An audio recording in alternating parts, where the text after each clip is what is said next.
much. So I'm going to officially call this meeting to order just to let you know I'm chairing today because Jim Hovland was not able to be here with us today. So we will move to agenda items, which is approval of the agenda and a roll call together as we have always done. So if you would answer whether you're here for the roll call and I for the approval of the agenda at the same time, I would really appreciate that. Elaine, would you please do the roll call? This is Jenna. Yep, I got the roll call. Thank you. Anderson. Present and I. Bailey. Present and I. Barber. Present and I. Barnes. Present and I. Crimmins. Present and I. Dugan. Present and I. Foster. Present I. Geisler. Present I.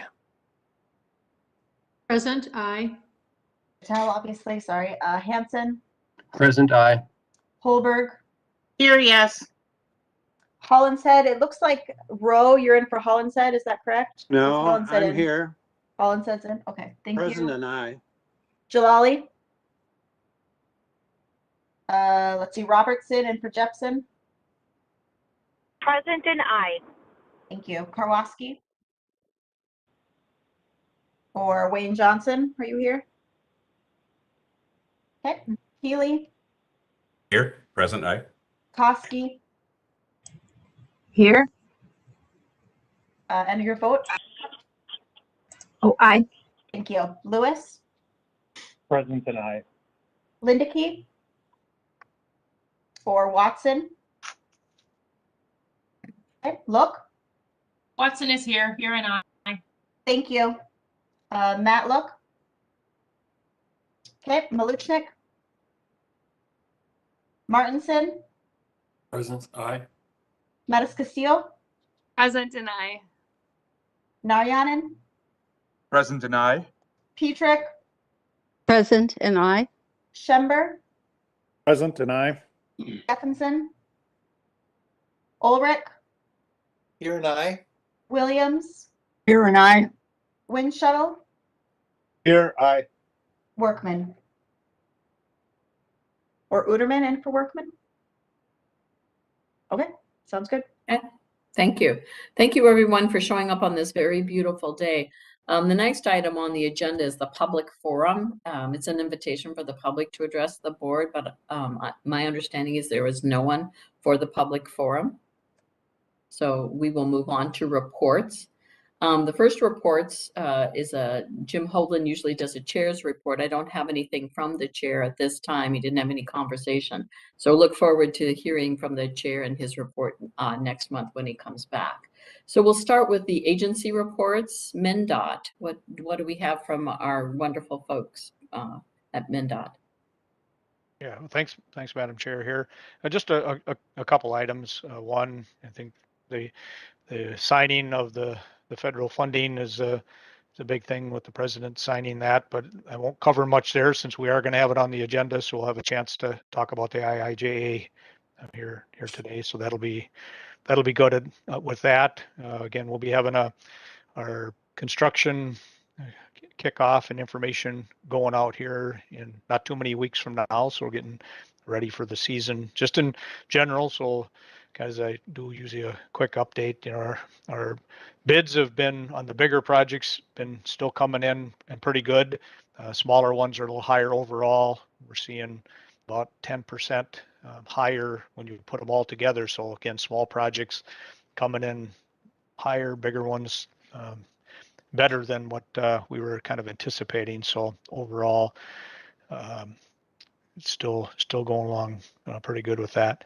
I did want to cover TZD just briefly. I know next month we'll be having more discussions on safety, but so far, as of last week, there were 54 deaths across the Minnesota roadways, which is a little less, 10% less than it was last year, where we had 60 at the same time. Although it's when it's early like this, it's kind of hard to use with the numbers with it. So it's down a little bit, but it is about a quarter more than what it was back in 2020. So it's improving but still not back to where we were. It's kind of back. The number where we're at now is where we were back in 2017. So you can see we still got some room to go there. But again, I know we're going to talk about some safety and more about that next month. So with that, unless there's questions, that's all I have, Madam Chair. Well, I also read in the paper, Mr. Burns, that we are also still stepping up the highway state patrol on trying to catch some of the speeders. So that's a really big issue, I think, for some of us. I was also wondering on some of these contracts that you're letting that they're coming up higher, are they also asking for schedule changes at all because of just the lack of workers? Not at this point. I mean, we've been having meetings. There's concerns on some pockets of certain specialties that there's a little harder, but we haven't had a significant with that. But typically we just see it, more when it comes to the bids, and that could be why some of the smaller ones are seeing the higher prices than maybe some of the bigger contractors. But okay, thank you. Well, we'll look forward to hearing more about the IIJA. I will move then to MAC. Who is here from MAC and wants to give us a report? Mr. Crimmins. Yeah, thank you, Madam Chair. This is Carl Crimmins, yes. And I just want to touch on COVID testing. We're still doing testing at the airport. If you want a result in 48 hours, it's free to Minnesota residents. You have to go to level 2 of the blue ramp, the blue parking ramp, and appointments are recommended. It used to be you could just show up, but now if you show up, there's no guarantee you're going to be able to get in. So they do recommend appointments. If you need a rapid COVID test, results within 24 hours, then you can go to pre-security terminal 1, level 3 of the gold ramp, but that one costs anywhere from $99 to $199, and appointments are still recommended.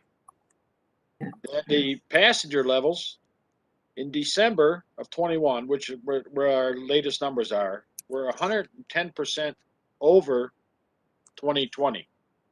So passengers are picking up. Domestic passengers here to date are still 75% over 2020's numbers.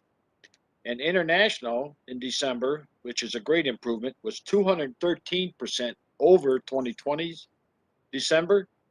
But year to date, we're still 14% under what we were in 2019. So international is picking up, but it's just not as quick as domestic. But travel is picking up quite a bit. There's a lot of airlines, a lot of takeoffs and departures, and it's good to see that it's getting busy at the airport again. And that's all I have, Madam Chair. How's the staffing going? Can you tell us anything, Carl? How are the airlines and just the general staffing at the airport going? Well, the staffing levels, again, they're having job fairs, quite a few of them, and they're posted online. If anybody knows, if anybody that's looking for work, if you go to mspairport.org or .com, they have the work fairs are published, and even the latest information on COVID testing is published. But still, the concessionaires are stating that they're having a hard time attracting workers. A lot of workers are looking to stay closer to home, or they just don't want to come back to the airport right away. They're still a little hesitant. But most of the concessions, about 80% of the concessions are open, mostly part-time though. They're following the airport takeoffs and departures and the passenger levels, and they're opening for the peak times, and they're closing when things are a little slow. But other than that, the concession is the biggest thing right now. Okay. Everybody seems to be okay. All right. Well, thank you. Thank you for that report. All right, Madam Chair. Deb Barber, let's hear about Met Council. Madam Chair, Yes. Commissioner Karwoski here. Two things. It was a good timing here to chime in with Carl on his excellent reports. I apologize. I was about 5 minutes late to meeting with the constituent over, and but I'm here. Carl, I I really got to commend you and your staff with the airport. I've had the chance since COVID to fly a lot. It kind of reminds me to different airports how clean and vibrant and the concessions, the restaurants. I think it's one of the better airports. So I thank you on that. I know my family, my daughter uses the, well, COVID's kind of getting behind us, but would always use the COVID services there. But maybe one thing you could chime in with, I think we all as people that fly, no matter how much we are biased and like the great job you do at our airport, do you have any control over the TSA, matching up the amount of staff at the TSA to move people through when the airport's busy? Everything moves so nicely, and then you get to the TSA security and you just spend far too much time in that. Do you have any control over that? Madam Chair and council member, no, we don't have much to do with the federal government. We'd like to, naturally, but there's not a lot we can do. The most thing we can do is help move people through the line going up to TSA. If you notice, we have people standing out there directing traffic and checking your tickets and things like that. But other than that, once they get to the TSA, that's the federal government, and we don't have a lot of input there. I think we all feel that way, Stan. Oh, thank you. I'm glad then that you don't have control of it. Keep up the good work at the airport. Yeah. Thank you. One final thing before we move to Deb Barber is I did read an article in the paper about you using employees now for your announcements. And of course, one of the winners was a Ridgefield resident. And of course, I'm a Ridgefield resident. So I thought that was really cool to have the employees try out and use that. I just thought that was such a great idea to use those. So I'm looking forward to, I'm going to listen a little closer when I'm at the airport to listen for your wonderful employees doing your announcements. Yeah, it Chair? built a lot of good interest among the employees. Madam Chair, this is Gary Hansen. Yes, Mr. Hansen. I've got a question for Carl. I returned from a trip yesterday about 5 o'clock, which I know is not a good time to come back, but the passenger pickup area was extremely crowded, and the traffic extended all the way out to Highway 5, which I guess I didn't expect to see on a late Tuesday afternoon. Are there any plans to try to improve that pickup area and process? I would say at this point, I would have to talk to Bridget, Vice President of Construction. But you know, we're having a lot of TNCs, transportation network companies, coming in there now, and they're dropping off and picking up cars. And you got that other car company coming in, and they're renting their own cars to people, and they're all sort of congregating in there. We have to have law enforcement go out there every once in a while and sort out what's going on. But I know it's something that's being studied, trying to keep traffic flowing, because that's important. You know, we want everybody to be able to get out of town or get into town when they come back. So we don't want your trip to end on a sour note. So naturally, we're looking at that. And I know I talked to Bridget, and I'll mention that to her about the arrivals. Well, and I appreciate that. The officers were doing the best they could to keep traffic moving, but it was quite congested. It was really a mess, and there were people honking and actually yelling at each other. Oh. Welcome home. Yeah. Madam Chair, if I may. Please. I've gone to the airport a number of times picking people up, and I think what part of the problem is there seems to be bigger and longer delays in getting luggage. And that's what is creating the issues there is if you look at the times that they were supposed to be in, and you know, you can pretty much figure out when they'd have their luggage. It's been way behind. So I don't know if there's something going on with luggage handling, which would create that traffic problem because everyone's coming to get people. So I just throw that 2 cents worth in. Thank you. Okay. Well, we're starting up, and we've always got to work out the bugs in the system, don't we, Mr. Crummins? Thank you for your patience as we move out of a pandemic and back to real life. Deb Barber, Met Council. Thank you, Madam Chair. I do have a couple of things to report on, and one of them you alluded to in your opening remarks is when are we going to be coming back in person? So we have had, our general counsel has been looking at it and trying to figure out exactly what the requirements are for our different committees as well as for council and our committees.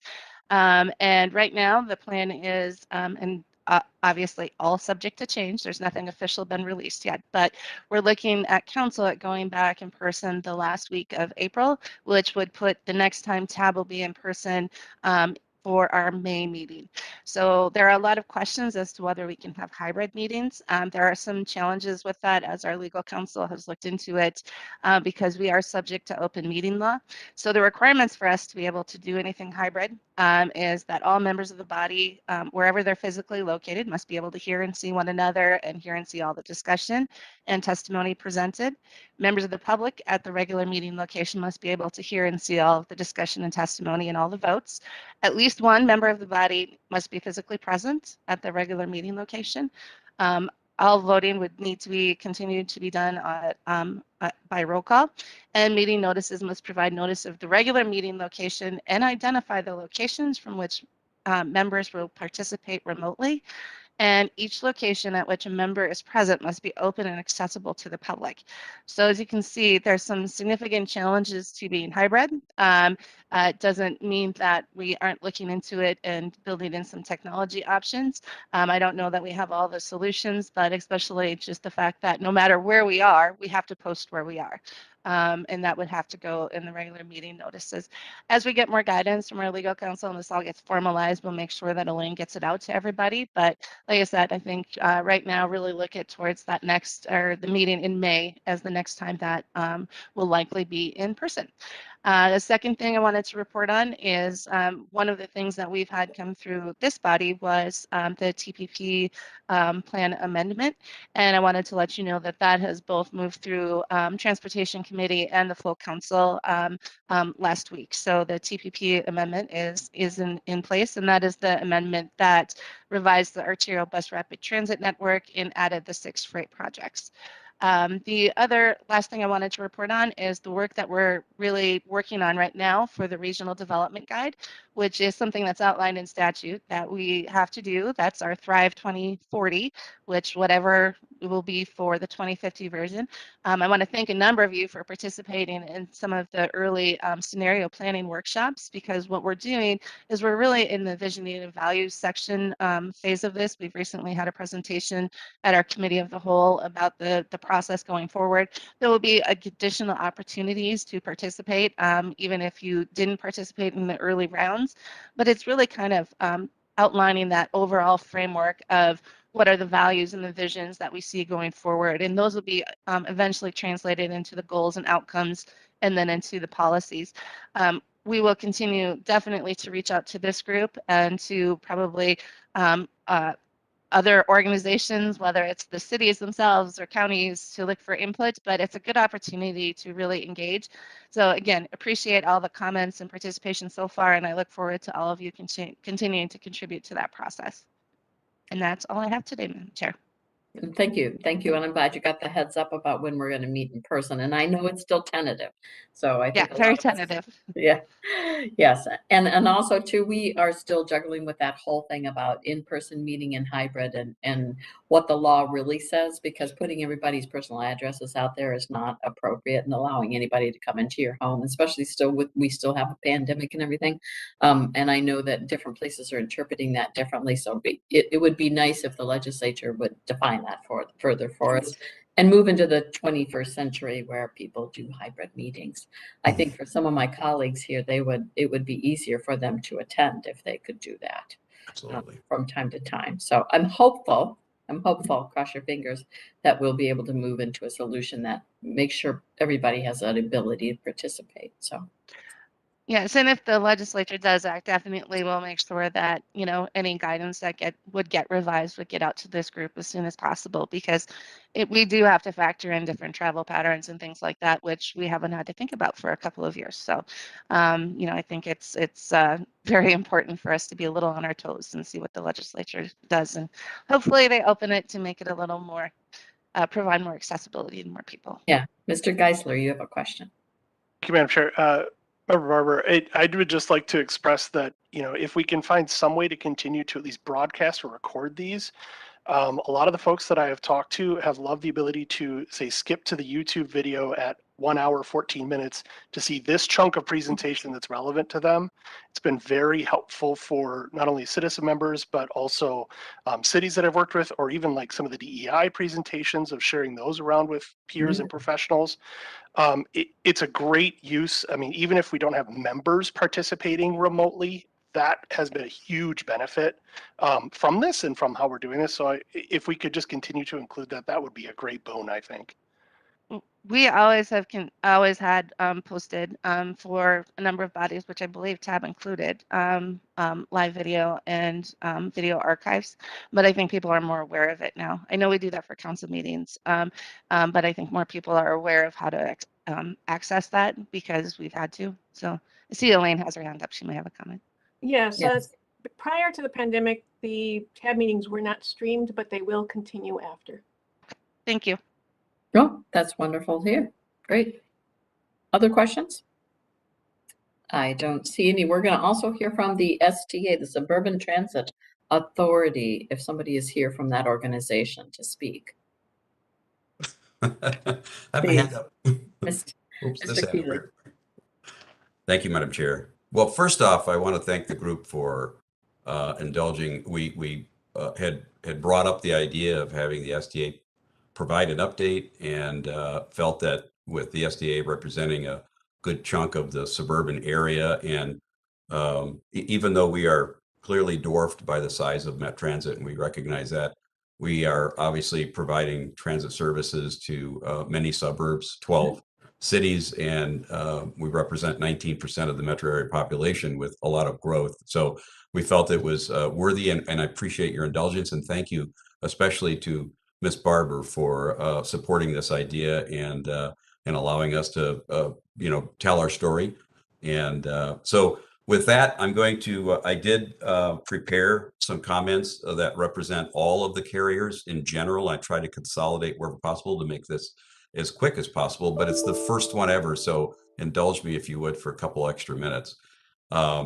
The SDA providers were the, just a side note, first in the region to implement on-demand services. It was actually Southwest Transit and then followed by MVTA, and that on-demand service is growing by unbelievable amounts. The demand is just incredible. And when you think about it, being able to use an app and call up a ride and pay $3 to go from point A to point B anywhere in a very large service area is a real benefit to those folks who have mobility challenges, transportation challenges, et cetera, where existing routes don't quite get them exactly where they need to be, right? It's that last mile that's always been the big challenge. And so anyway, coming out of the pandemic, some really exciting news. The SDA is seeing welcome signs of growth. Overall express ridership, which has been the one that has suffered the most, are at levels 4 times greater than this time last year. So starting to see some rebound, some early indications with companies calling workers back. Service to the U of M specifically is strong across the board, with Maple Grove Transit reporting express trips are back to normal ridership pre-pandemic. So very happy to see that. In that micro transit area, our click-to-ride services, just remarkable resilience throughout the pandemic. MBTA Connect month-over-month ridership is recording month-over-month ridership records for the past 1.5 years. It just keeps growing at astounding rates. Maple Grove expanded the MyRide service area to help address workforce transportation trips. We now serve all of Brooklyn Park, Brooklyn Center, Osseo, and parts of Crystal, Robbinsdale, Plymouth, and Rogers. We also have continued growth in Southwest Prime, which is the first microtransit service to meet travel needs in the post-pandemic world. They are expanding service along I-494 corridor, including service to the Mall of America and MSP Airport. They're expanding service in Shakopee and expanded the reach of their non-emergency medical appointment service, Southwest Prime MD, another spinoff of the microtransit, to more clinics and medical facilities. The express return, seeing recent growth at transit stations in the suburbs and seeing express ridership growth as more businesses resume working from downtown offices. You know, I have to tell you, this is just such refreshing to see this. We've all been waiting for this for so long. It's good to be finally saying these words, and that we're starting to see that come back. Promoting express services. All STA providers are promoting our express services as more people are returning. And of course, high gasoline prices. I just filled my car up with 22 gallons at Costco for $3.65 and broke the $80 mark for the first time in a long time. And I just went, ouch. So we believe that that is going to certainly encourage more people to look for our public transit options to get around. Southwest has reestablished its reverse commute service along the I-35W corridor, serving the new Lake Street Station downtown and the U of M. Under sustainability, Southwest has completed its agency sustainability action plan, providing a roadmap that will make Southwest Transit a net zero energy operation by 2050 through conversion to electric vehicles and adoption of sustainable clean energy initiatives. They've completed the conversion of standard diesel to all electric, which will be in service this spring. MBTA has begun the development of a sustainability plan and zero emission bus plan in 22. So we're a little bit, the commission that I serve on is a little behind Southwest. They are leading very well in this area. Good to hear that too. Modernization, MBTA recently received a buses and bus facilities grant program award of $4.9 million for the Burnsville Bus Garage modernization phase 3. Funding is going to be used for state of good repair, storage and maintenance area expansion, energy efficiency improvements, workforce center, and carryover expenses from phase 1 and 2. Southwest completed a $4.5 million garage expansion and modernization without using any state or federal funds, funded using dollars generated from real estate activities. Plymouth Metrolink is in the process of developing a former strip mall site into a transit-oriented development with new transit facility along 169 on the border of New Hope. And then finally, one last note on safety. MBTA has increased facility safety and patrols and is collaborating with city police department partnerships to ensure rider and community safety. Thank you very much.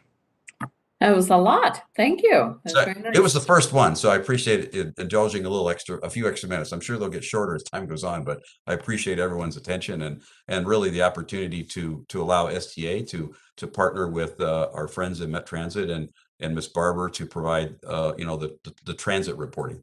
Thank you. Yeah. Well, and I see you as a great subset of our Metropolitan Council, helping us out in the suburbs. So thank you. And it was really good to hear about the increase in ridership. So Yes. Are there any questions for Dan? Yes, I'm grateful. Bill, go ahead. Thanks. Thanks for the excellent report, Councilmember Key. You're kind of low. Can you turn your mic up? I think your sound just... Can you hear me now? Better. It's very faint. Yeah. Shoot.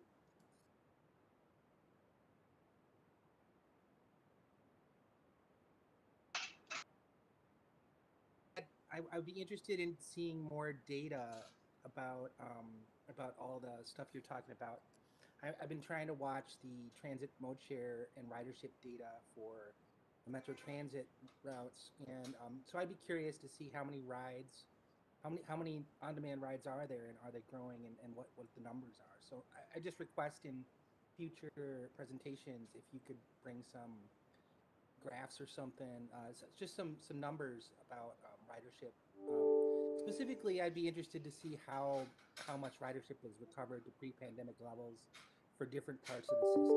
So thanks for the report, and I look forward to seeing it next time with maybe, hopefully, a little numbers, because I'm kind of a data nerd. I am too, Bill. I appreciate the question, and I'm delighted to report that as part of our modification to our format to allow STA to speak, each month, there is also slotted, I believe, Elaine, is it May, where the providers will actually do presentations where there's going to be tons of data, and you'll love it, Bill. It's going to address every single thing that you just stated. Okay. Is it Elaine? Is it May? I've reached out to them and offered May or June. Okay. I'm thinking more likely it'll be June because that meeting has the most or the fewest action items right now. And then also looking at doing a presentation on, in addition, also on post-COVID. So having one for the suburban providers to present their information on their projects, and then having a separate one with everybody presenting information on post-COVID, so a separate topic.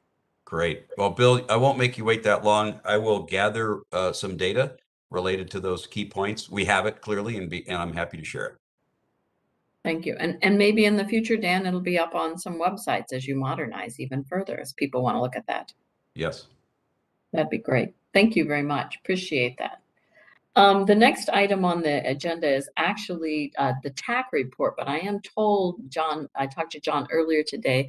My understanding is that there was not a TAC meeting, so that thus we have a much scaled down agenda as well today. So we can thank John for that. So I'm sure, though, it'll be robust and filled next month. We'll move on then to the business, which is the minutes of February 16th from 2021 meeting of the Transportation Advisory Board. I need a motion and a second on this item. Move approval, Anderson. Second, Winshuttle. It's been moved and seconded. Any discussion or changes? Hearing none, I'll ask Lane to call the roll, please. Anderson, Aye. Bailey, Aye. Barber, Aye. Barnes, Aye. Crimmins, Aye. Dugan, Aye. Foster, Aye. Geisler, Aye. Chulani Stevens, Aye. Hanson, Aye. Goldberg, Yes. Hollinson, Aye. Jalali. Aye. Robertson, Aye. Karwoski, Aye. Keeley, Aye. Koski, Aye. Lewis, Aye. Lindicky,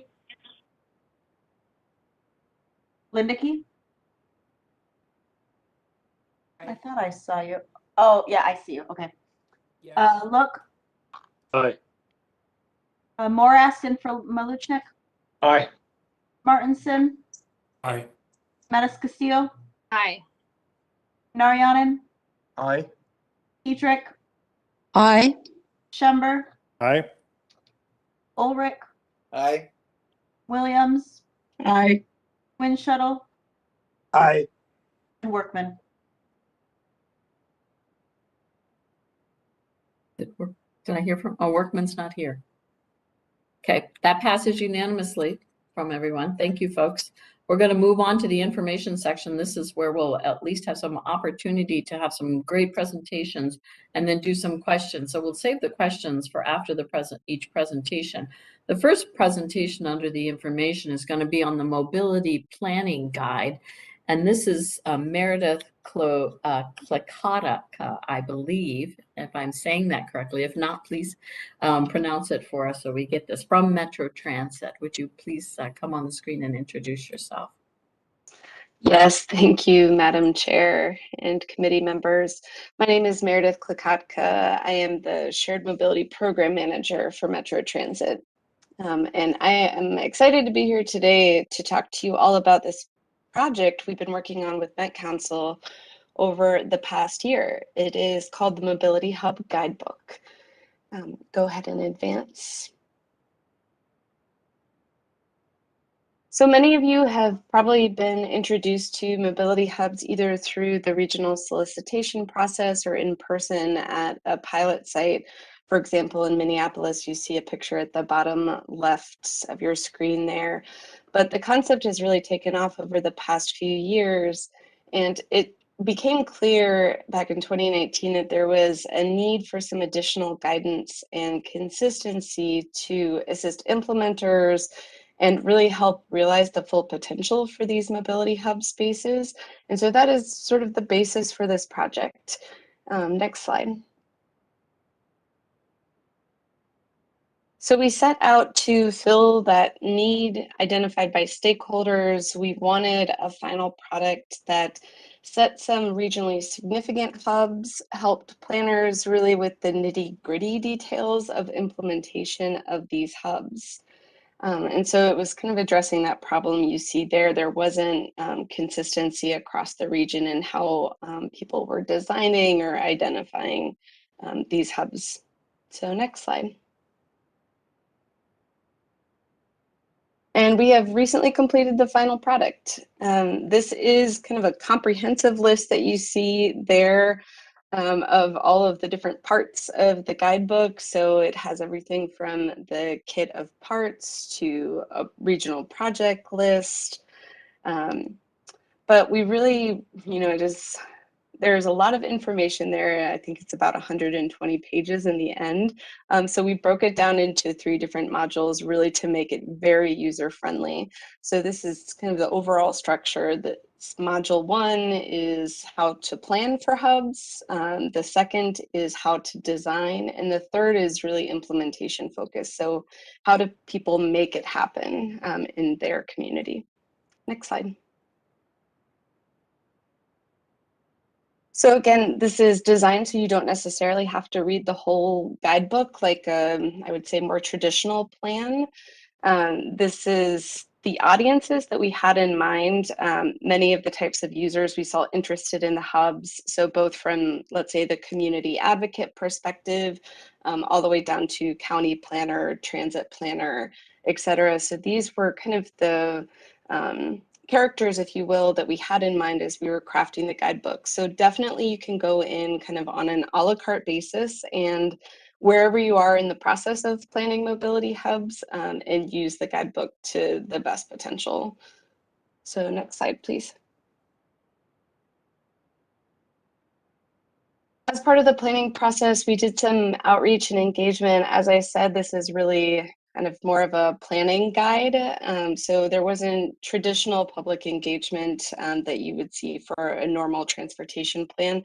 However, we did kind of target the higher density housing associated with the Met Council that had received funding in the past. So we did some survey work. I think we had around 200 to 250 survey respondents about what they identified as mobility hubs, what they saw as hubs kind of in their area. So we got some really good information there, but a big part of this work was the stakeholder group in helping craft the final product.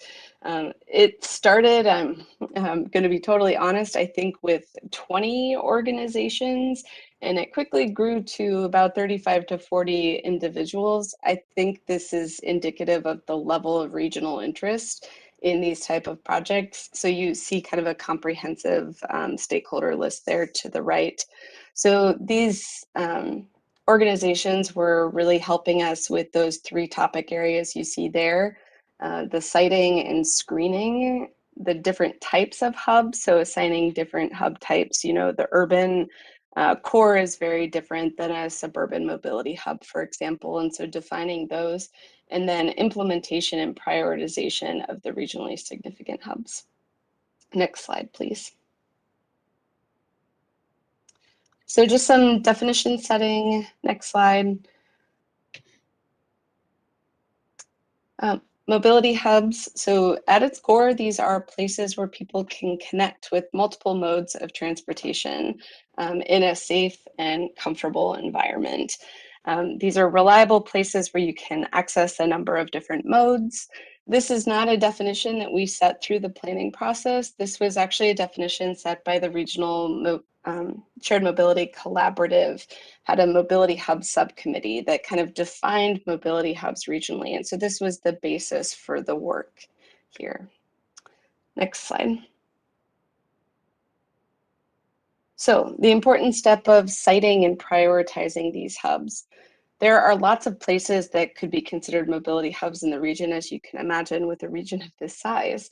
So we started with about 7,000 candidate hubs. Some of the specific locations you see there: high capacity transit centers, regional shopping centers. The next step was assigning each of those hub types that I described briefly, whether it was in an urban context, a suburban context. This was really based on the land uses set by the Met Council. So it exactly aligns with the transit market areas that you all are very familiar with. So each kind of those 7,000 got a hub type assigned to it.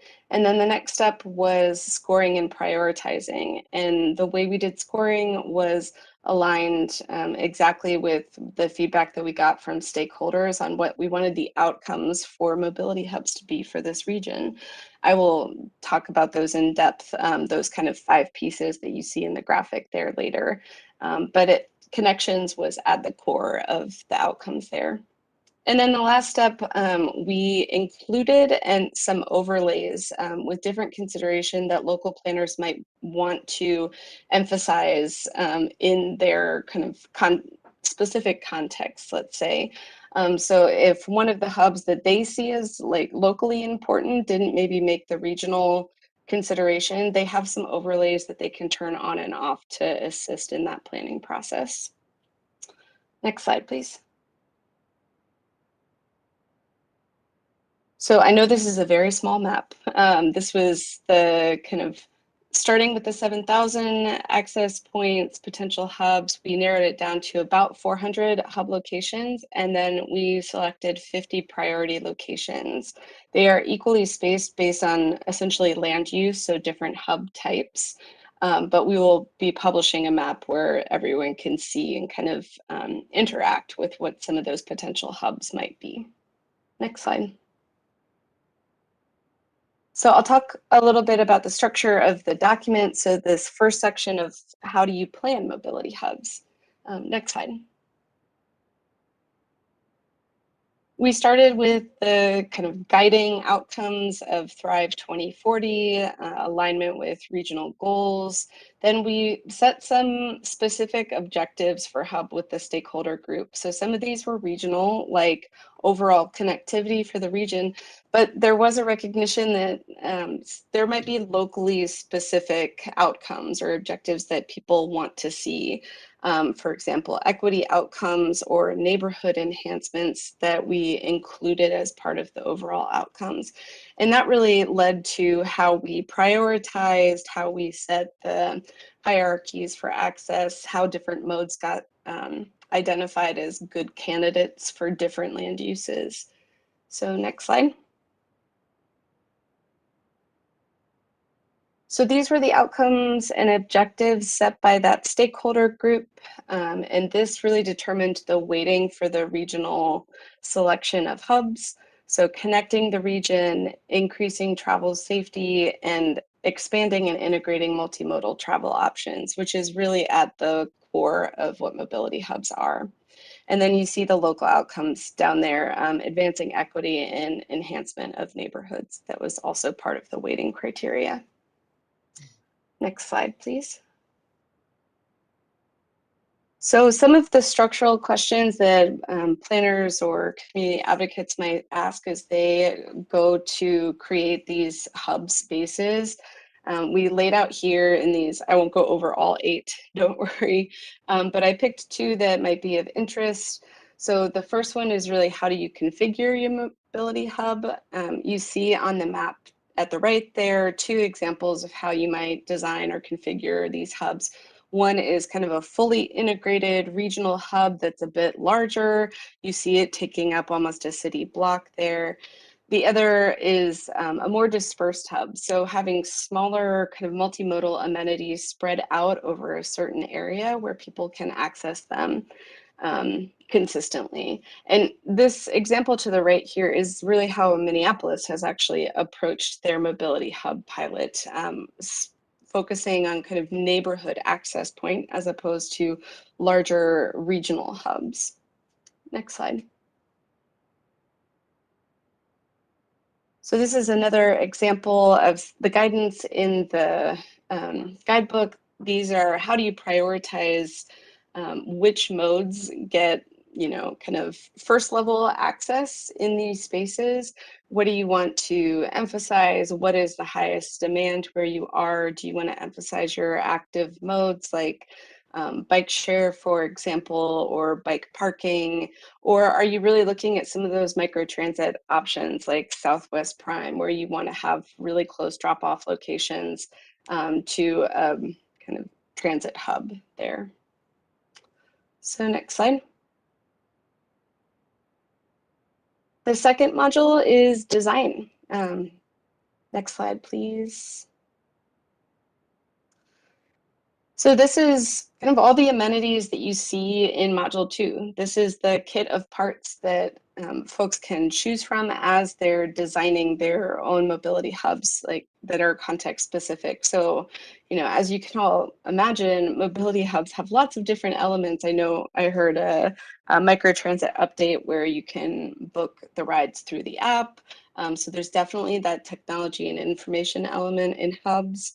Obviously, the mobility elements, so whether that's car share or TNC drop-offs, for example, or bike share, those are all listed as options to select from.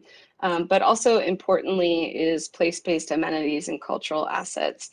Some of these spaces might serve an equally important role as placemaking or might be culturally significant locations in themselves. So preserving and enhancing those areas is a really important piece of this. And then lastly, that kind of foundational travel demand management strategies. So you see the UPass there as an example for an overall strategy for an area. Next slide, please. So this is how you see the kit of parts applied for each of the different hub types.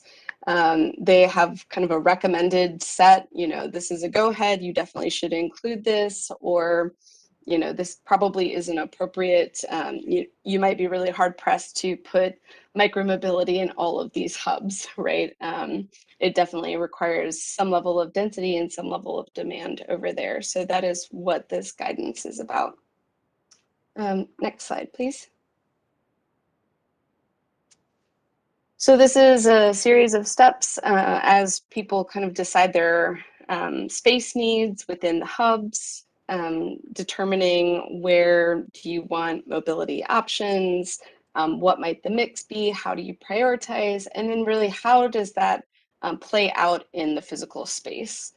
So that is the process that we identified. Next. Thank you. So there is a recognition that each hub is going to be very specific. That is in part why we structured the plan this way. It's pretty hard to put a cookie cutter hub out there, given all the different land uses and different contexts, but there is certainly a huge suite of options to choose from throughout the guide. Next slide. So this is how we created the different types of hubs that you'll see in the kind of the next slide. We used existing data indicators, so we included transit characteristics like transit market areas, land use, different community types. And then we took a look at the overlay considerations that I talked about earlier. So kind of the TOD or high visitation regional parks, which became really important for the stakeholder committee to emphasize, and then equity overlays. And from that, we came up with our siting criteria, how VMT would be impacted by these hubs, doing some estimates there, and then determining curb priority based on those surrounding land uses. Next slide, please. So this is a cross-section of how the different hub types that you see at the bottom there, so urban core, urban district, where they are kind of physically in space in terms of an urban context to a rural context.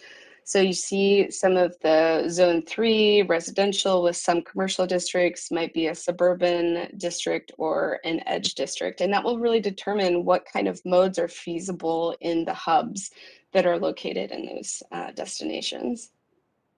So next slide, please.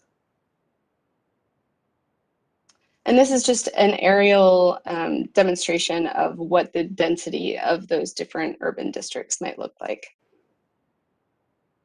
Next slide. And here is a sample page. So I selected the suburban district hubs. This is what you'll see when you're going into each hub type as a design toolkit. You know, you'll be looking at, is this the right location for this kind of suburban district? Am I looking at the right hub type? And then once you determine that, you can really look at that service matching and decision tool. So what are the type of modes that you would see in this area? What are some of the tools that we can use to do implementation for mobility hubs around here? So can we unbundle parking or right size parking? Is there a TDM ordinance? Can we install real-time information displays, etc.? Next slide. So the last module is about implementation. So you see that background picture is actually the city of Minneapolis installing some of their pilot mobility hubs over the summer, I believe, last year. Next slide. So lots of different pathways for implementation. I selected a couple here to talk about where I think there's a lot of opportunity given the type of investment that we're doing in this region. But obviously there are lots of options. Not a lot of communities are going to go out straight away and start constructing mobility hubs. A lot of these are retrofits of existing spaces or enhancement through different amenities. Next slide, please. So here is an example of a retrofit. This is, I believe, in Seattle. It was formerly diagonal parking. They turned it into a public transit plaza with, you see some digital signage in there, but some also pathways for bicycle. So retrofit is a really important piece of this, especially if you're in higher density or really constrained for space. You can also have the benefit of layering, so you might not get all of the amenities installed as your hub that you want in the first round. But as various capital projects go in or you're going through different funding cycles, you can use that to make enhancements over time. Next slide. The second implementation pathway is really that piloting and demonstration of new features. I can't emphasize how important this is. I think there's tons of lessons learned across the country in implementing hubs and what works over winter, what can be temporary, what they need to make permanent. So this is an example of one of the Minneapolis hubs on Penn Avenue. You know, they've done for Minneapolis some temporary wayfinding and branding features to test the user experience.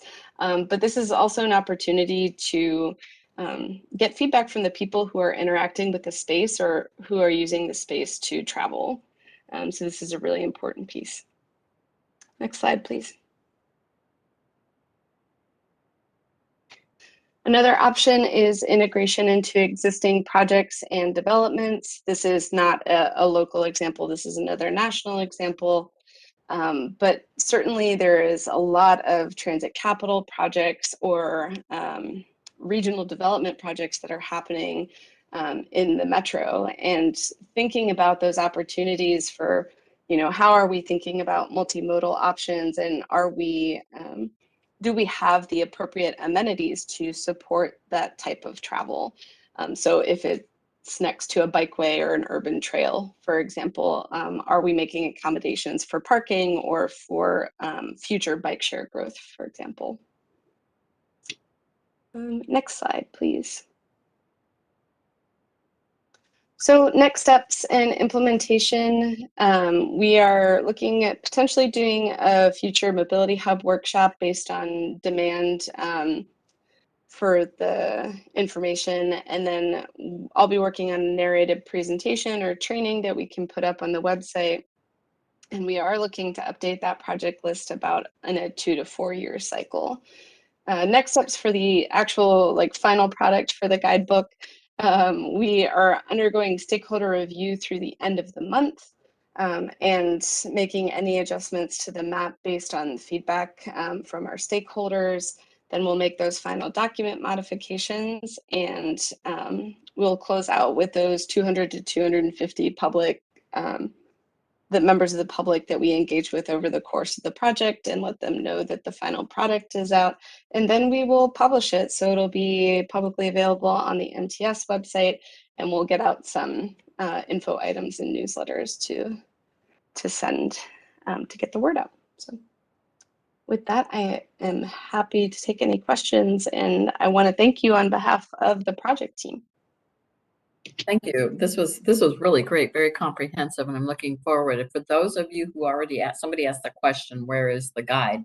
And Deb Barber put a link in the chat to the guide. So if you want to, it sounds like they're still going through review, but if you had any questions or comments or additions to that, I'm sure that Meredith would really welcome those.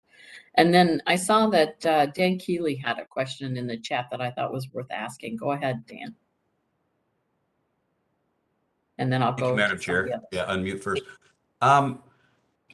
Sitting on a few different AAM committees with NLC and the state, MnDOT, and NASA workshop, it was like this presentation had so many overlapping goals and terminology and planning. And I just was curious because we're really, now this is obviously ground driven, but what we're really creating with these hubs is this central, communication point to and from other places to get to, et cetera. And I love the idea, and I couldn't help but think, that's exactly the discussion we're having in all of these advanced air mobility committee meetings about creating these corridors and these hubs. And so as we think about or plan for these mobility hubs, it just seems incredibly synergistic to have someone from, let's say, the MnDOT micro mobility and or AAM group to participate to talk about where these are, and they could end up being future sites with vertiports for AAM down the road. And when we think 2040 or even 2050, we'll have probably one in the Twin Cities by then. And so just wanted to ask if there's any discussions and collaborations with those other groups as we plan these hubs. Thank you. Yes, thanks, Council Member and Chair. This is why we do these presentations. That's a great synergy and a great example. I definitely that the advanced airspace is part of shared mobility, but MnDOT has not been engaged with that department specifically. So I would love to get more information and certainly share the product with them. We have looked at the strategic location for mobility for things like resilience hubs, but it hasn't come up in this context, but absolutely. Okay. Chris Geisler, please. Thank you, Madam Chair. Ms. Kokotka, thank you very much for the presentation. I'm always excited when I see things that are a little less strategic and a little more, here's how to do this.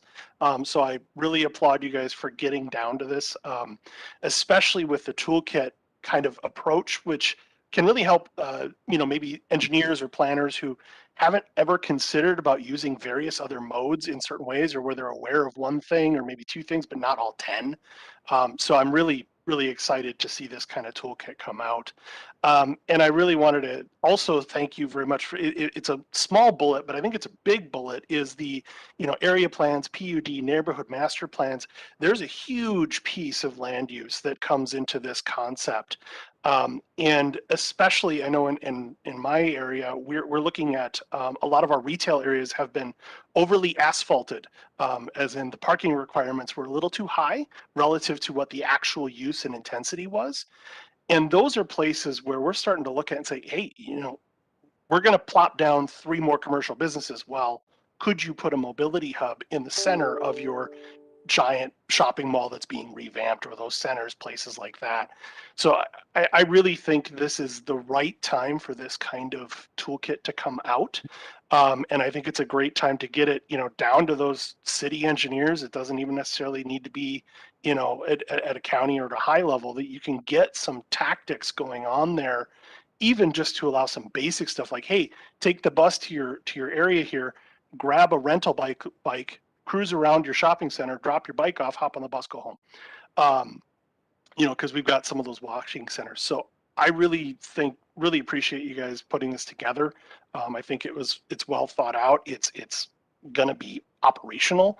I'm very hopeful to see cities take this, and I would love to see a follow-up of, here are some successful uses of this toolkit. Obviously that'll be a little ways down the road, but it would be great to see that. So thank you very much. Thank you. Deb Barber. Thank you, Madam Chair. I just want to, Meredith has heard me say this many times, but this is something that I think is really exciting and a great thing that we're looking at, both from the work that we're doing through Met Council, but also in our partnership with the Shared Mobility, our Shared Use Mobility Collaborative. I think it's really important because to me, as we look at how we will build back our transit system, one of the key things is really driving the sense of community and the actual transit system as a community itself. And I see mobility hubs as the way to connect people, and they become real community spaces, not just in the urban center, but in suburban locations as well. I think that as we vision some of this out, as we look for planning for the future, I think it's key for our communities, but it's also key for our transit system. So, but thank you, Meredith, for all the hard work. So much appreciated. Sounds like many accolades, Meredith. Everybody's been waiting for this one. I have a couple of more in-depth questions, more about how are you addressing the issue around safety at these hubs? How do you plan for that? Sure. So in terms of transportation safety, thanks, Madam Chair, for that question. This is, I think, something that we struggled with on the stakeholder committee. I'm sure you saw it there in the outcomes, that travel safety was a really important part of these hubs. But when it came down to it, the question of if you invest in these multimodal hubs, how much of that outcome is going to be safety? So there was a recognition that you actually have to be really effective, pair these with transportation or traveler safety projects. So a mobility hub, for example, is not going to fix a 5-lane road that's going to be really dangerous to cross. This is more about play space and providing multimodal amenities and connections. So thinking about those different maybe Vision Zero plans or crash reduction plans that your community has is a really important part of implementation here. Your hubs are going to be challenged if there is only vehicular access to the site. And so that's a really important consideration, I think, when you go to site them. Yeah. Yeah, so that goes to the different, looks like you have different tiered mobility hubs. And I'm wondering, on every one of those different tiers, did you have a plan in place or a piece of that addressed the last mile? Yes, thank you. That is actually kind of those questions that I got over the past couple of years that I've been at Metro Transit from our regional planners, or that it tends to be the big question is, what are the appropriate modes given this land use context? Are scooters appropriate for my area is a question I got all the time. And so this is seeking to address that. So which modes are appropriate for which mileage, right? 1 to 3 miles, you're really looking at bike share and potentially scooter and pedestrian access. Larger than that, you're potentially looking at car share or, TNCs or micro transit solutions or local bus routes. Those are some of the more appropriate for that 3 to 5 mile ring. Yeah. And so that is kind of the approach and design of the document. Okay. And then I have a final question, because I think we struggle with this too on TAB. How are you measuring equity? Sure. So the equity overlay that we included in here as part of the evaluation and citing criteria, so it really determined the selection, was weighted at about 33%. Let me check here. 33%, and the criteria we looked at was consistent with what the Met Council has updated, I think, just recently. So we were looking at candidate hubs with lowest transit market index. We were looking at 0-car households. We were looking at areas of concentrated affluence as well as areas of concentrated poverty. And so it's really going to be up to the local communities to determine what equity outcomes, but it was definitely included in the citing and selection in a way that's consistent with the Met Council. Okay. All right. Well, that's very helpful too, because I think we're all working very hard on that. And I applaud you, you guys. There's a lot of meat, I bet, to this as we see it come out. And I'm looking forward to perusing through this and seeing what Hennepin County staff think about this. Are there other questions or anything? Anybody I miss? I'm looking for hands up, but I don't see any more hands up. Are any more hands up here? Madam Chair, this is Cole Henniger, staff. Please.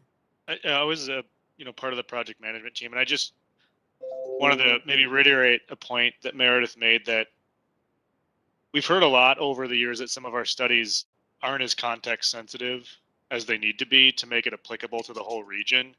Yeah. And so I just wanted to applaud Meredith and her team for taking that approach, so that, regardless of where you are in the region, maybe not so much in rural areas, but within the urbanized area, there's something that you can get value out of this guide with. And we tried to tier it, as she said, based on different contexts. So we really hope, if you think even areas that don't even have transit, there's sort of a way you can use this to say, how might we work towards having transit be a bigger part of our community, and how can this guide help shape that? So I think it's just really great work, and a lot of that grew out of our stakeholder feedback that we got. So I want to, have a shout out to all the participants in that large stakeholder group that helped us make this a better guide.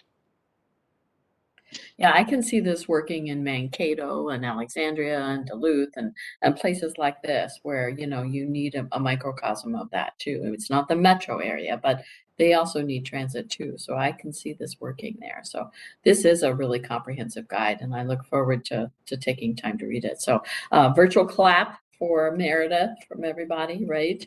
Thank you for presenting today. We really appreciate you coming here. And I'm sure there'll be conversation as we see more of these hubs develop and come up. So appreciate that. Thank you, Madam Chair. Yes, thank you. Yes, excuse me, somebody ask a question or just thanks? Okay. Well, I'm going to move on to information item IIJA funding scenario. This is Josh Natterud Herbinger and Brian Gage from MnDOT on their presentation. Please, gentlemen, we're looking forward to hearing this. This is about money we all get, right? Or we hope to. That you hope. Thank you, Madam Chair. So can you see my screen? Yes, and we can see you. Okay, thank you. For those who don't know me, I'm Brian Gage. I'm the manager for MnDOT's capital program and performance measures. And part of my responsibility is putting together the annual STEP. And with that, of course, comes the responsibility of being the shepherd for all federal funds that come to the state of Minnesota through the Federal Highway Administration. So I'm really a numbers guy behind all of this. So that's probably why a lot of you haven't heard of me. But I've been doing this for a while. So what I'm going to talk to today is what we know so far about the IIJA as far as the numbers. So starting with that, let me get to the right screen. First of all, there's things you have to understand that when we talk about IIJA, that is the, provides the appropriations over the 5 years. So that really sets the goals for what the new IIJA wants to do, and it kind of sets that upper spending limit for each of the programs. So it provides those new programs, it tells what we want to do, the goals, and it's really a 5-year program. But it really doesn't provide the money for the program. The money is provided in the Appropriations Act. And I do have a correction from the slides that were originally sent out because this is a changing event. So we had a continuing resolution through March 11th, and then on March 12th, the president signed the appropriations through the end of the year. So we finally have the federal money in the bank now, or pretty close to being in the bank, to actually pay for most of the stuff that was in the IIJA, at least for this year. This happens every year, so we'll see where we are after September. Again, this provides the money that really pays for this stuff. Normally, the state of Minnesota receives about 90% of the money that they wanted to give us in the larger IIJA. This year, we may be getting closer to 100%. There was a lot of extra money that was thrown into the recently passed appropriations bill, but we're still trying to work through that. This is a work in progress. So the numbers I'm going to be talking about today really are the numbers we think are coming to the state of Minnesota. So this is the real money that's going to be coming in the next 5 years. The totals I'm talking about are over the 5 years. So if you're looking at individual years, assume it's 1/5 of that. And also, the state of Minnesota the legislature still has to pass our budget for MnDOT to spend any of this money. We still have that problem where we need legislative authority to spend any money. So again, even though we have this in the federal government and Congress has done their job, we have to wait for the legislature to give us the authority to spend this money. Okay, so when you hear about the large numbers, the big part you hear is the $4.8 billion coming to the state of Minnesota in formula funds over the next 5 years. And the pie chart there really shows the divide, how that money is coming. The majority of it, the green circle, about 75%, really is covering that existing program we assume that was already there. This is what Met Council has already done through their regional selection process. This is what we've been presenting in our STIP for the last 4 years. And then out towards 2026, this is what we've been presenting in MnDOT's MnSHIP and CHIP process in our planning process. So really 75% of this money is just covering those things that we've already committed to. The other part, about 13%, the light blue section, is covering additional money to those existing programs that are already out there. And I'll touch on what those programs are in a second. And then the red section, another 12%, that's actually new money for new programs. So those are the things where when they talk about, can we really be transformative? How are we looking at climate, resiliency, things like that? That's where that 12% of the money really is coming in. Okay. So of that money that is coming already to Minnesota, that's already in our program, that 75% or 3.6 billion, this is how it's broken down in our program right now. And this is statewide. This is not just MnDOT, but this includes the ATPs and Met Council. The majority of it down here is, we say NHPP, that's the National Highway Performance Program.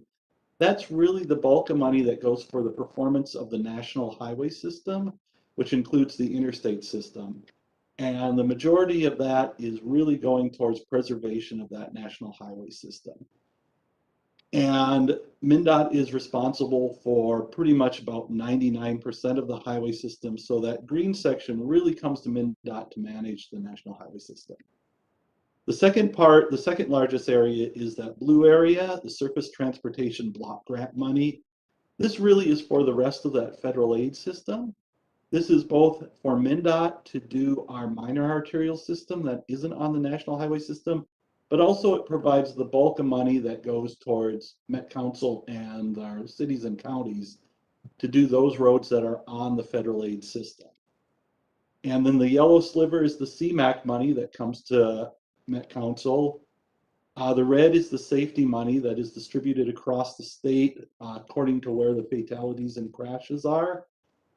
And then the purple section there, that's freight money that goes through our state freight solicitation process. And the last little pink sliver there, that's planning money. That's split between MnDOT to do our planning efforts as well as the MPOs and Met Council to do their planning efforts. So you can see right now that's where most of our money, the existing money that's coming out of IIJA to fund our existing program, that's the current distribution that we show that's in the STIP and into the early years of our planning process.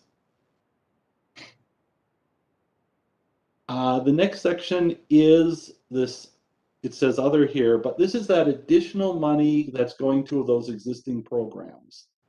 So this is the money on top of, as you can see, the part that goes to the national highway system. The part that would go to the federal aid system, again, where the majority of this does go to our local partners. You can see there's a big bump in safety money, the red section there, kind of a bigger piece of pie. So there is an emphasis in IIJA to do more safety work, and you can see that really, of all the existing programs, that got the largest bump from its base in FAST Act was the safety money.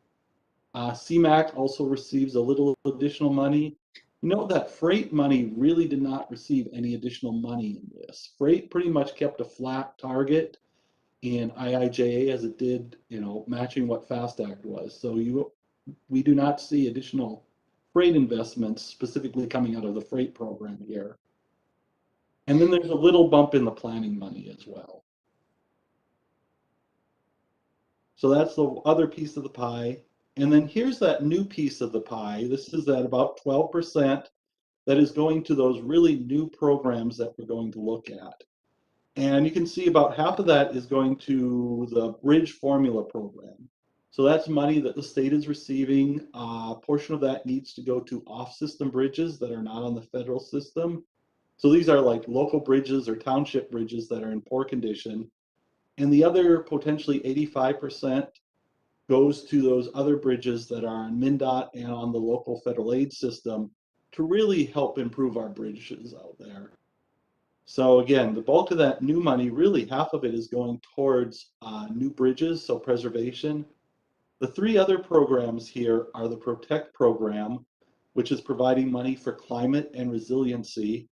The National Electric Vehicle Infrastructure, these are the charging stations here. And then the CRP, which is the Carbon Reduction Program. And again, these are, as the name says, it's looking at reducing carbon from our system, things like that. So again, you can see that makes up about 12%, and those are the new programs that are really coming with the new money. So when we get to what we're going to do with it, and again, we're halfway through roughly federal year 2022, and now we know we actually have the money. It's not the easiest thing, I know this sounds weird, to spend it instantly like this. So let me see, I need to stretch something out here. I couldn't see your faces and it was bothering me while I was talking, so there, I got my screen set up better. So what we're looking at doing is MnDOT has some really large projects that we can use the federal money on really quickly. And now that we know we have the federal money in the bank from Congress, and as soon as we can get budget authority from the legislature, we will probably move forward with some of these projects. And again, this could use up the bulk of that money in 22 and potentially some of the 23 money. But that what we're doing there is primarily giving time so like Met Council and others out there can figure out what they want to do with the money that they would be receiving in these years. And then we can provide it to them in future years. Because otherwise we would be looking at Met Council and pretty much going, hi, we're giving you $30 million, figure out what you're doing with this by September, or else potentially lose it. And that's not what we want to do. So in early conversations, we're looking at, when would be the best time? Is this best when you're looking at your later solicitations? Are there projects in the next few years that you may want to put additional money on? So we're providing that flexibility out there to our partners. So again, we're looking at MnDOT's going to be able to manage 22 and into 23 with some of our projects, recognizing that we're going to balance it out with our partners and other districts in future years. And so when we're looking at the targets and the distribution process, historically, excuse me, since the end of Safety Lou back in 2010, 2012, we've had something called the Programming Update Work Group.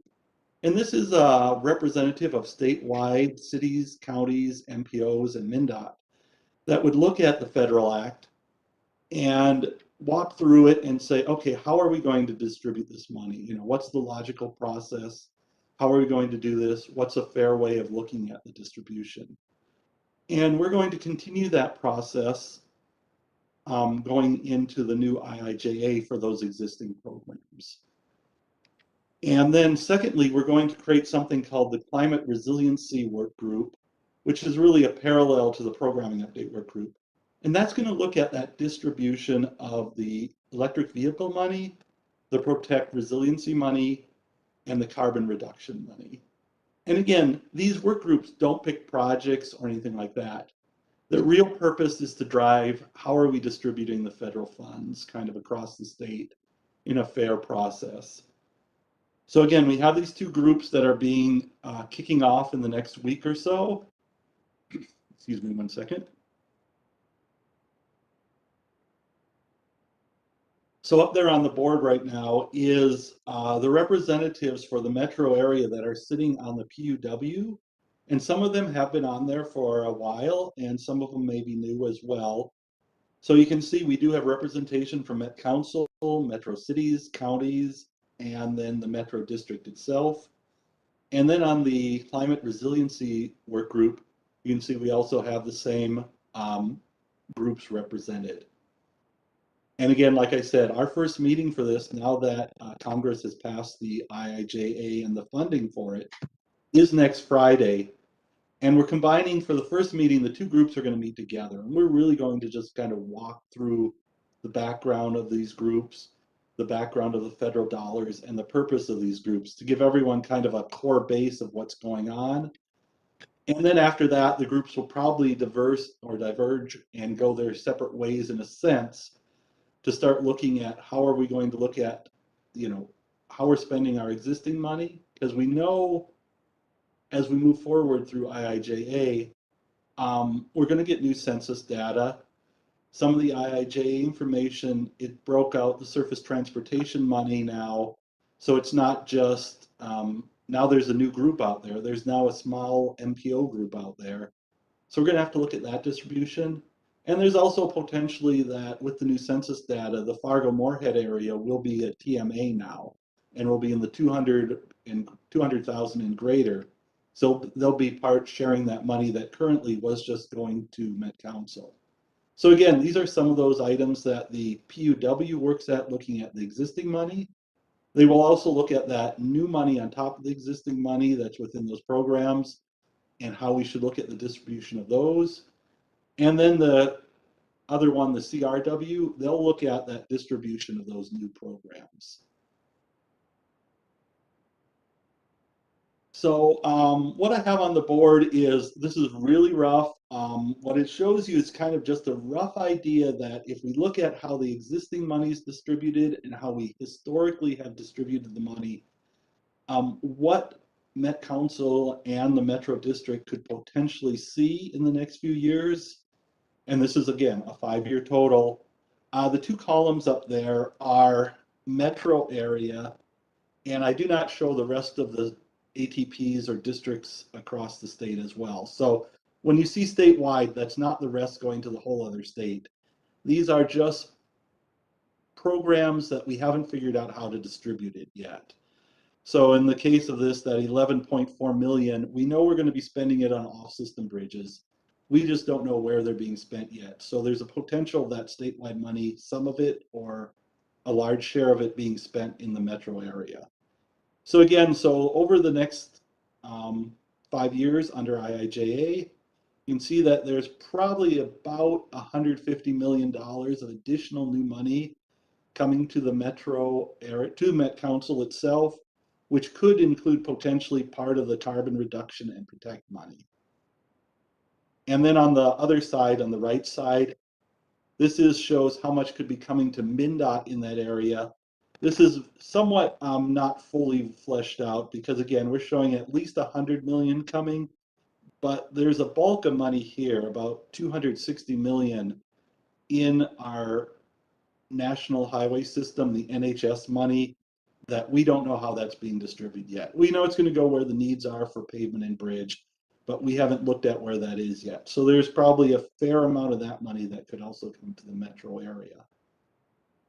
And of course, down at the bottom, there's still money in the electric vehicle charging that hasn't been figured out yet. That's stuff that was going to be figured out as we walk through the PUW, walk through the climate resiliency work group. And also, both these groups or all these new programs need new plans. So there'll be a planning effort to develop these, how we distribute the money. And plus, we're still waiting for guidance from FHWA on how really this money is supposed to be used. So as I kind of like walk through this, what we still haven't talked about is I've included a one-pager that kind of breaks it out even, more information on that. But there's also the discretionary grant programs out there. And there's at least 17 of them that are new, that are going to be able to be, that includes grants that for MnDOT and the MPO areas and things like that, that could potentially bring another 100 to 200 million to the state of Minnesota each year. So with that, Madam Chair, like I said, kind of a brief by the numbers kind of thing. But like I said, it's more for laying out kind of the basis behind it, and interested in discussion or comments. Yes, yes. Why don't we pull down the slide presentation so I can just try to watch for hands that are coming up. One of the questions I had, and we just talked about this on our last on the mobility hub planning, is I saw you had those wonderful work groups, and I know they're trying to figure out how to distribute dollars fairly. I know we work very hard on that too. Is there an equity piece that has to now be included in that too, as we move into a different era and time? I think we are struggling with where that fits in this. I do not doubt it will be part of the conversation. Okay. But it really comes down to where do you look at equity on this? Is it in the distribution of the money at top, or is it in the project selection, things like that? Exactly. Exactly. Mr. Geisler, please. Thank you, Madam Chair. Mr. Gage, just a quick question on in the action item itself. State and local match, you had listed at the 20%. You're looking for min-leg action there, and it's totaling up to 185 million. Is that net new 185 million, or some of those programs, as far as like historically funded at the legislature, how much of that would be like new 20% match compared to what we have historically done at the legislature? Well, I know Sam is on here from our Office of Financial Management. Would you like to take that, Sam?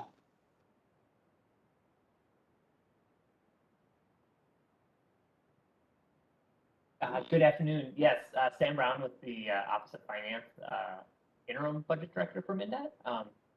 And Chair, I would say that this would be new and not net of what we're already placing for match. If I'm following your question. Yeah, so maybe to reiterate it, so the additional 20% that is in the action item there, which totals up to about 185 million, would be over and above what we've historically funded from the legislature for these types of programs. That is correct. Great, thank you very much. Good question. Good question.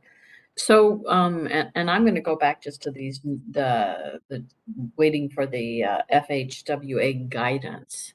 Do we have a timeline when that guidance is going to be made? I know that matters. When we saw ARPA dollars and CARE dollars, all that really mattered. Brian, do we have kind of a timeline of when they're going to get that out?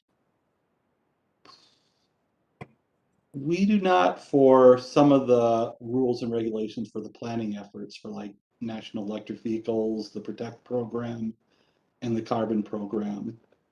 I would assume that our planning process will be about a 2-year process. So there'll be an expectation by FHWA that we will be following a plan by our 2024 projects. Okay.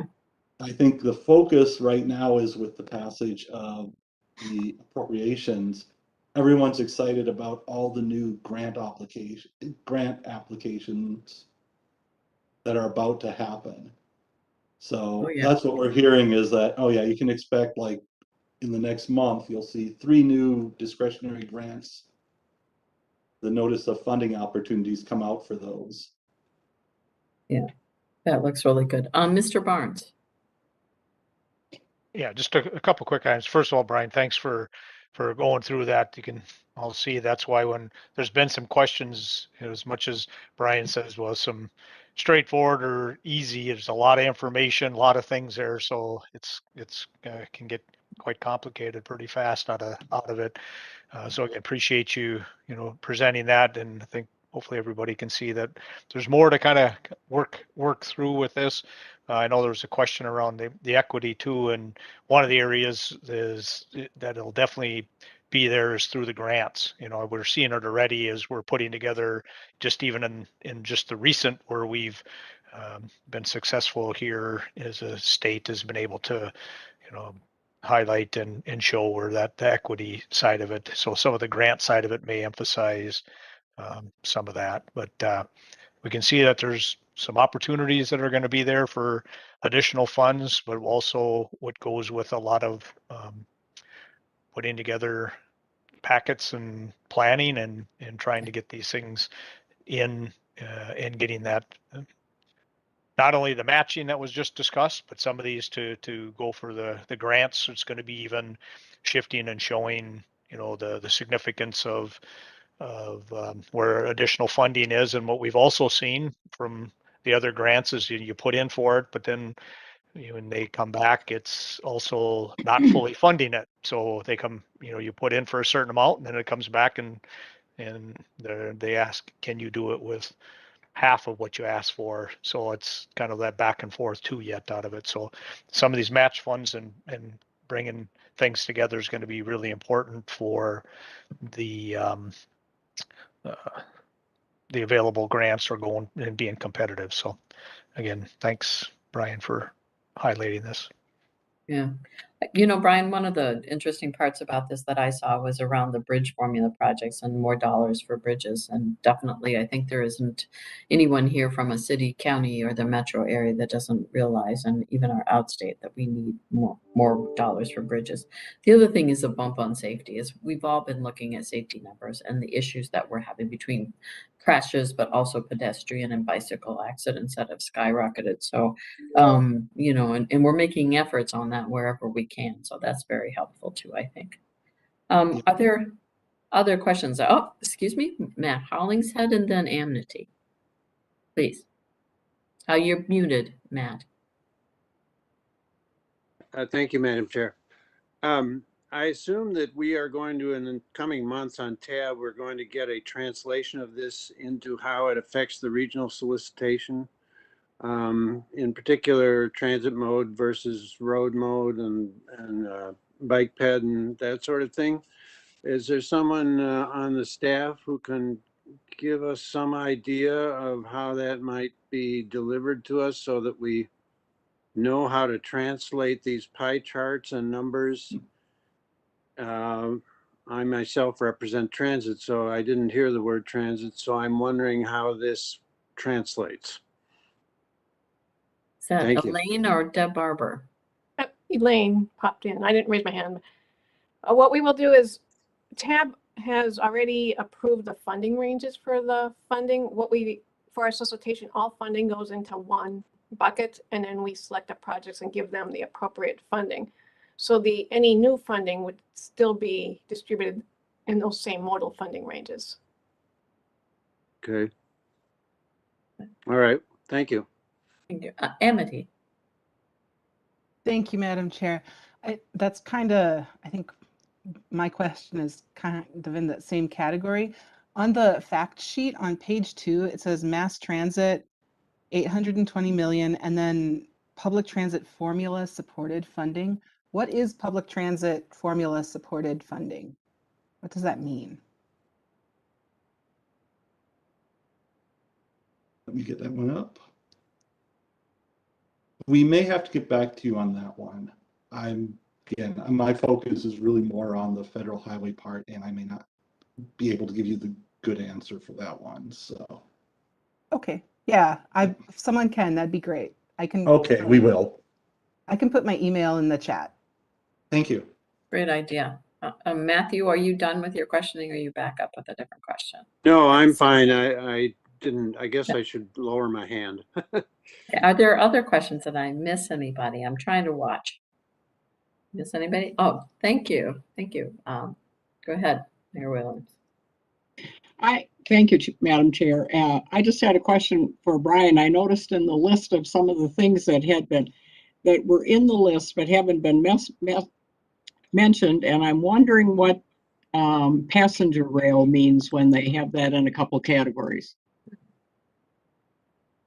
The focus is pretty broad right now when they're coming in. Most likely it would be looking at that, you know, supporting the line to Chicago. Okay. Okay. Other questions or comments? I'm not seeing anyone. Again, thank you, because I think we're always happy to hear about money that might be coming our way, and it sounds like more money coming our way. Now just get our legislature to give us the matching dollars is the big thing. So everybody's going to be out there working on that, aren't we? So another virtual clap for our presenter. Thank you, Brian, for coming here today. And I'm sure we're going to hear more as it comes down the line from us, from staff and everything. So thank you. We appreciate it. As we move on to there's items for from TAB members. Are there items from TAB members that they wish to share today? Any items? I'm not seeing. Is there other business, Elaine? I don't believe we had other business. No, we did not. We have no other business. So at this time, with no further ado, I'll call all this meeting adjourned today on an early note. Wonderful, Madam Chair. Thank you so much. And thank you all for showing up. Good conversation and great questions. Appreciate it. Nice seeing Take care. everyone. Everyone.